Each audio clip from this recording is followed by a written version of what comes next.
1년을 알뜰하게 살피면서 공부를 하면 아이들은 반드시 변화합니다. 그 변화를 경험한 아이들은 그 힘으로 그 다음 1년은 나아갈 수 있습니다.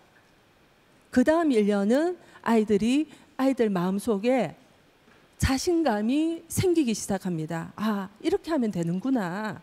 나도 할 수 있겠구나. 이런 자신감이 생기기 시작합니다. 그 다음 1년이 되면 나도 모르는 사이에 우리 아이는 수학을 굉장히 잘하는 아이로 변해 있습니다. 첫 한 해가 중요한 것이 아이들로 하여금 성공의 경험을 맛보고 자기가 성공한 그 경험을 토대로 이 정도의 강도로 노력을 하면 이 정도의 경지에 오르더라. 그 경험을 반드시 하게 해줘야 되는 겁니다. 근데 그 경험을 하게 할 동안은 어머님이 살펴봐 주셔야 됩니다. 왜냐하면 도달하기 전에는 아이들이 멈춰버리고 싶은 순간이 너무나도 많거든요. 그런데 간혹가다 수학을 재밌어 하는 아이들도 꽤 많거든요. 근데 아이들이 수학을 포기하고 수학을 힘들어하는 이유는 수학이 진짜 어려워서 그런 걸까요? 수학이 어려워서 수학을 못한다기보다 안 해서 못하는 경우가 훨씬 더 많습니다. 해야 됩니다, 수학은. 근데 어떤 아이가 수학학습을 지속적으로 할 수 있나 하면은 어떤 한 문제가 주어졌을 때 수학을 풀 수 있는 방법은 여러 가지입니다. 만약에 1학년인 아이에게 7 더하기 8을 물었으면 해결할 수 있는 방법이 여러 가지거든요. 7을 분해할 수 있는 방법도 있고 8을 분해할 수 있는 방법도 있고 7과 8을 다 분해할 수 있는 방법도 있고 아니면 직관적으로 7 더하기 8을 바로 대답할 수 있는 아이들도 있겠죠, 물론.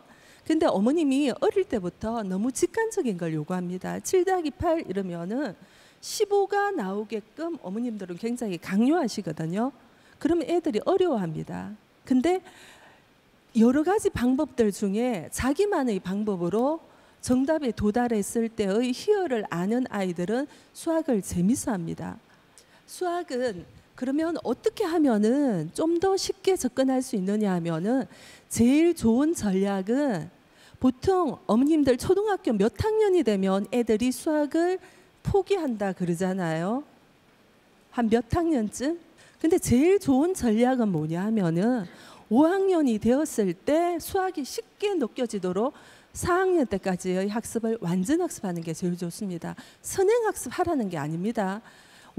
조금 뒤에 5학년 문제를 제가 예시로 한번 보겠지만 하지만 5학년 그 자체가 그리 어려운 건 아닙니다. 근데 5학년 학습은 4학년 학습까지가 완전 학습됐다는 전제하에 5학년 학습이 들어가야 되거든요.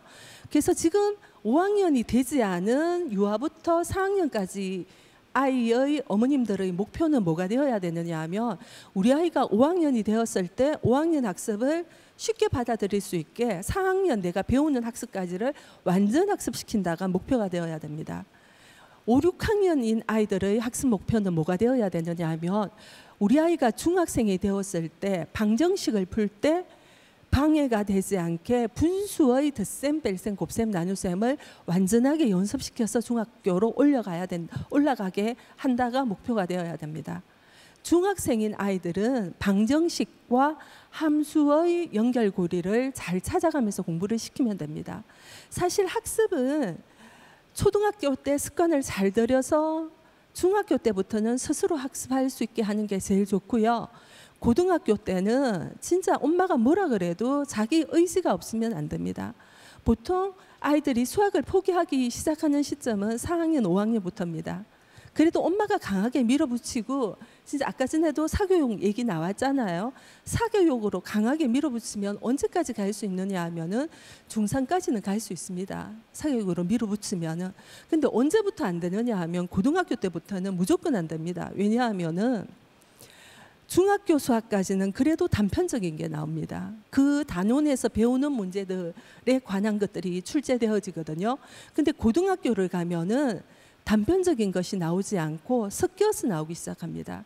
문제가 나와도 같은 문제가 나오지 않고 생각하게끔 하는 문제가 나오거든요. 공부를 잘하는 아이들이 억지로 끌려가서 공부를 잘하는 아이들이 한 번 딱 망해버리면 절대로 올라갈 생각을 안 합니다. 처음 망하는 것까지가 힘이 들거든요. 근데 한 번 딱 망해보니까 되게 편하거든요. 그때부터는 진짜 배째라 그러고 절도를 안 하거든요. 고등학교 되기 전까지 수학적으로 생각하는 힘을 길러줘야 되고요. 그다음에 자기 스스로 하고자 하는 의욕이 생기게끔 만들어줘야 됩니다. 그러면 어떻게 해야 되느냐 하면 수학은 그 학년에 배웠던 것이 그 학년으로 끝나는 것이 아닙니다. 사회나 과학은 그 학년에 배웠던 것이 초등학교 때 배웠던 것이 중학교로 가면서 심화되어서 다시 나옵니다. 근데 수학은 초등학교 1학년 때 배웠던 수학이 초등학교 2학년 때 다시 나오지 않습니다. 초등학교 1학년 때 배웠다는 게 완성됐다는 전제하에 초등학교 2학년 과목을 배우게 되고요. 초등학교 학습이 완성됐다는 전제하에 중학교 학습을 들어가게 되는 것입니다. 그런 걸 개통성이라고 그러는데